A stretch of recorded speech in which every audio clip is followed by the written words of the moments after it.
ক্ষমতায় আসতে চাই আমাকে ভারতের পা চাটতে হবে। আপনাদের কেউ নাহিদের সামনে বসে স্লোগান দিচ্ছেন নাহিদের বিরুদ্ধে, নাহিদ গিয়ে বলছে আপনারা আমার ম্যান্ডেট, আপনারা আমাকে বকা দেন, আপনারা আমাকে গালি দেন, তবু আপনাদের কাছে আমাকে আসতে হবে, কারণ আপনারাই আমাকে নিয়ে এসছেন। ভবিষ্যতে যারা এই রাষ্ট্র ক্ষমতায় আসবে তাদেরকে শিক্ষাদেশের খুব কাছে আছি, চট করে ঢুকে পড়বো, তুমি চট করে আসো, আমরা খপ করে ধরে তোমাকে জেলের মধ্যে ভরে দিব। শেখ হাসিনার পা ধরে সালাম করতে যাওয়া সেই রাষ্ট্রপতি চুপ্পুকে আমরা পদত্যাগ করাতে পারিনি। এখন পর্যন্ত আমরা যেই হাসিনাকে যেই সংবিধান তৈরি করেছে সেই ফ্যাসিস্ট সংবিধানে আমরা পরিবর্তন করতে পারিনি। আমরা এখন পর্যন্ত পুরো জাতি অধিকার কি হবে সেটা ঠিক করে দেয় ওয়েস্টার্ন ওয়ার্ল্ড, সেটা ঠিক করে দেয় পার্শ্ববর্তী রাষ্ট্র ভারত। এটা দুঃখজনক। আমরা স্লোগান দিচ্ছি দিল্লি না ঢাকা, ঢাকা ঢাকা, স্বাধীনতার এই 53 বছরে গত 2 বছর যাবে এই ছাত্র সমাজই এই স্লোগানটা দিচ্ছে দিল্লি না ঢাকা, কিন্তু কোন রাজনৈতিক দল এখন পর্যন্ত সৎ সাহস নিয়ে দিল্লির বিরুদ্ধে একটা বারের জন্য এই স্লোগানটা তুলতে পারেনি। তারা বিশ্বাস করে, আমাদের তথাকথিত রাজনৈতিক দলগুলো বিশ্বাস করে, যদিষ্য করে বলতে চাই আমরা ছাত্র সমাজ, আমরা বাংলাদেশের বিপ্লবী জনতা, আমরা বিশ্বাস করতে চাই আগামী বাংলাদেশে যারা রাষ্ট্র ক্ষমতায় আসবে তাদেরকে এই ভারতীয় আধিপত্যবাদের বিরুদ্ধে, ভারতীয় আগ্রাসনের বিরুদ্ধে স্পষ্ট অবস্থান নিয়ে স্পষ্ট কথা বলে বাংলাদেশের মানুষের ভোট এবং ভাতের অধিকার নিশ্চিত করে, এবং তাদেরকে বিশ্বাস করতে হবে বাংলাদেশের মানুষই আমাদেরকে ক্ষমতায় বসাবে, বাংলাদেশের 16 কোটি মানুষ আমাদের ভাগ্য নির্ধারণ করবে। ওই আমেরিকা, ওই ইউরোপ কিংবা ইন্ডিয়া আমাদের ভাগ্য নির্ধারণ করবে না।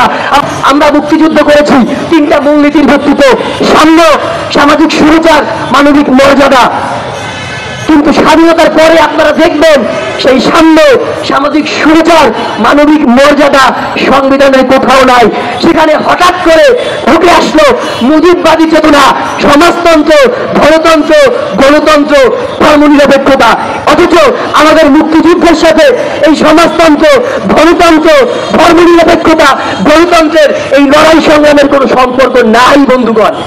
কারণ হচ্ছে আপনি দেখুন মুক্তিযুদ্ধ কেন হয়েছিল 70-এর নির্বাচনে, সেই সময় পাকিস্তানের যে ভোট হয়েছিল সেই নির্বাচনটা সুষ্ঠু হয়েছিল, সেই কারণে সেই সময় আওয়ামী লীগ জয়লাভ করেছিল।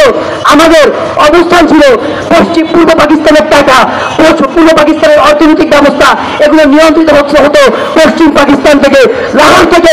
আমাদের জিন্না সাহেব, সেই আমাদের মুসলিম জনতা মৌলানা আব্দুল হামিদ খান বাসানী সাহেব, তিনি স্বাধীনতার পরে একটা কথা বলেছিলেন, দিল্লির জিঞ্জির ছিদ্র করেছি দিল্লির গোলামি করার জন্য নয়। কিন্তু স্বাধীনতার পরে আমাদের সংবিধানটা দিল্লির গোলামি করার জন্যই আমাদের সংবিধানটা লেখা হয়েছিল। আপনারা দেখবেন আপনাদের প্রত্যেকের হাতে একটা মোবাইল আছে, এই মোবাইলে এখন গিয়ে সার্চ করবেন যে বাকশালের মূলনীতি কি, বাকশালের মূলনীতি কি। আপনারা যদি সার্চ করেন আপনারা দেখবেন বাকশালের যে মূলনীতি আর আমাদের যে সংবিধানের মূলনীতি একই মূলনীতি। প্রত্যেকে আপনারা সার্চ করে দেখতে পারেন এখনই মোবাইল হাতে নিয়ে, বাকশালের মূলনীতি আর সংবিধানের মূলনীতি একই মূলনীতি। তাহলে কি সেই বাকশালিটায় দেয় এই সংবিধান দিয়ে আমাদের রাষ্ট্র চলতে পারে? একই মূলনীতি, বাকশালের মূলনীতি আর সংবিধানের একই মূলনীতি, এইটা দিয়ে কি রাষ্ট্র চলতে পারে? আমরা কি সংবিধান মানি?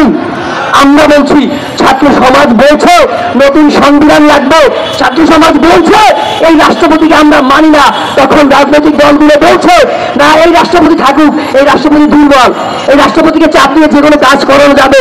অর্থাৎ আগামীর আমাদের রাজনৈতিক যে দলগুলো আছে তাদের জনগণকে নিয়ে ভাবনা নাই, আগামীর বাংলাদেশকে নিয়ে ভাবনা নাই।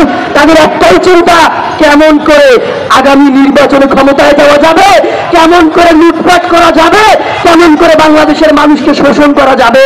সুতরাং আমরা সুস্পষ্টভাবে বলতে চাই, আমরা 2000 মানুষ জীবন দিয়েছে, 30,000 মানুষ আপনার আহত হয়েছে, বুলেটের সামনে লড়াই করেছে, বুলেটের সামনে গুলি খেয়েছে, শুধুমাত্র ক্ষমতা চেঞ্জ করে, রিজিম চেঞ্জ করে অন্যকে ক্ষমতায় বসানোর জন্য নয়।